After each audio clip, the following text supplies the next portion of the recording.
Donc bonjour à tous, moi je suis Provence Lanzelotti, je suis chargée de mission à l'agence d'urbanisme catalane qui s'occupe de l'animation de l'Obscat. Donc voilà, je m'occupe de ça. C'est donc un observatoire qui s'étend du Racou au Cap Lecate et qui permet de déterminer les tendances d'évolution du littoral, notamment en termes d'érosion, de submersion marine, d'évolution des plages.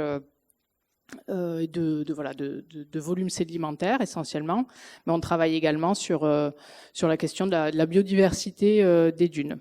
Donc c'est un observatoire qui a été créé en 2013. Il y a d'autres initiatives de la sorte en Occitanie, mais celui-ci c'est le plus ancien et donc c'est un outil de connaissance, mais aussi d'aide à la décision. Donc l'objectif, c'était de mieux connaître le fonctionnement du littoral pour mieux le gérer. Donc en fait, on joue un rôle d'aide à la décision envers les élus, c'est-à-dire que au-delà du développement de la connaissance et d'expliquer les fonctionnements, on préconise aussi des modes de gestion et notamment sur la gestion des plages. C'est le genre de préconisations qu'on réalise régulièrement. Donc, diapo suivante. Et donc, pour expliquer tout ça, et notamment la nécessité de laisser un petit peu les plages tranquilles finalement, on va étudier le fonctionnement de ces plages et au-delà de la plage, celle qu'on connaît, celle où on pose notre serviette, on va étudier les différents compartiments du système littoral, c'est-à-dire les interactions qu'il peut y avoir entre ces compartiments. Donc on a l'avant-côte, la plage émergée et la dune, et entre ces différents compartiments, en lien avec le vent et la houle notamment, on a des mouvements de sable, du débit de sable, du transport qui peut se faire éolien donc par le vent, mais aussi par la houle. On a aussi des toutes petites marées Méditerranée qui peuvent être aussi morphogènes.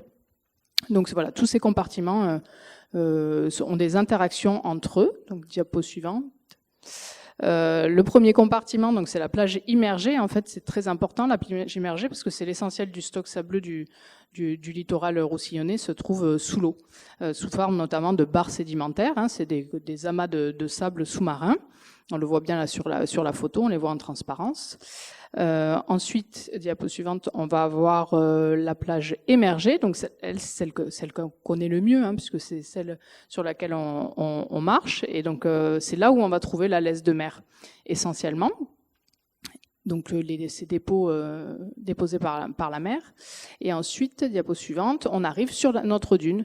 Donc là, je laisserai après Fabrice développer un peu plus, mais ça va être le premier amortisseur souple des houles une fois que cette houle a passé la barrière des bancs de sable immergés, est venue peut-être se dissiper un peu sur la plage émergée, elle va arriver sur cette digue entre guillemets naturelle, sauf que c'est souple, ça bouge et ça permet d'amortir et d'atténuer les risques côtiers.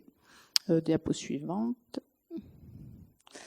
Et donc cette dune, elle est le support de la végétation dunaire. Donc au sein de l'Obscat, on ne fait pas que on va dire compter les grains de sable, on compte aussi les plantes parce que justement en lien avec leur rôle de fixation du sable et donc de maintien de ce stock sableux sur la dune, c'est-à-dire là où on en a vraiment besoin. Donc on peut cette végétation dunaire, en fait, elle est très importante, surtout quand elle est protégée, et notamment par des modes de gestion type restauration dunaire, ganivelle, etc. Parce que ça permet de fixer notre stock sableux, et en plus de toute la biodiversité qu'il peut y avoir. Donc on étudie 4 habitats naturels. Donc au sein de l'Obscat, on fait des transects, c'est-à-dire des axes théoriques. On en a 17 en tout qu'on fait à chaque printemps en collaboration avec les collectivités, bien sûr, pour étudier la présence de végétaux. On identifie les espèces, on note aussi le recouvrement végétal, c'est-à-dire notamment sur la dune grise, c'est cette dune qui est en arrière. Ensuite, on a aussi un étage de dunes semi-fixées entre la dune grise et la dune vive. On a cette dune vive qui est la plus haute, la plus mobile. Et puis, à l'avant, on va voir la dune embryonnaire et le haut de plage. Donc là, je laisserai la parole à Fabrice là-dessus.